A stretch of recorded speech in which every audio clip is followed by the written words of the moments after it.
Hello everyone, welcome back to the channel. In this video, I just want to talk about this articles posted in Reddit or this post.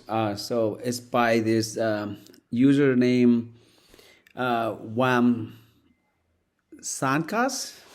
I'm not sure if I say it right, but yeah, he posted a picture of the Cybertruck or his Cybertruck, and it got rear-ended by another vehicle. And apparently, he only has 450 miles in it, and this is according to his post. Like his truck got destroyed.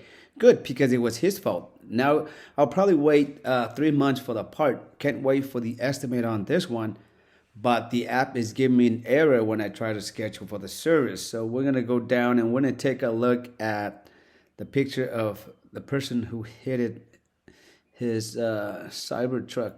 As you can see, the damage over here on the Cybertruck on the stainless steel, we can see the indentations of it, but I don't know if it's pushed back or it's just maybe we can buff it out. Who knows? But there's a little bit of damage on the bottom here. These are plastic, so understandable, but look at that one. So let's take a look at the person who hit him. Damn, it's a Dodge.